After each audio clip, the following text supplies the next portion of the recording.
N 200 টাকা আছে, আপাতত 200 টাকা নিয়ে কাম চালা। না আব্বা, আমার 200 টাকা হইতো না, আমার 500 টাকা দাও। বাবারে, আমি এখন 500 টাকা কোনতে পামু রে? আমার কাছে তো খালি 200 টাকাই আছে। তুই এক কাম কর, এনের মাঝে মাজন আউক, তাইলে মাজনের লগে মাইতে আরো 300 টাকা লইয়া দিমু তোরে।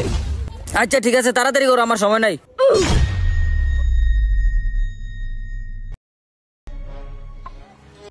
কিরে, তুই এখনো এই গাড়ির মাঝে কাম করতেছস?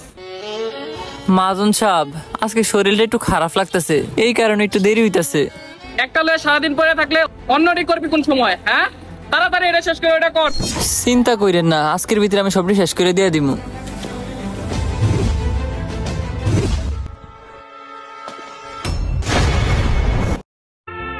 আব্বা, কিচ্ছু হইছে না রে বাবা, তুই এনে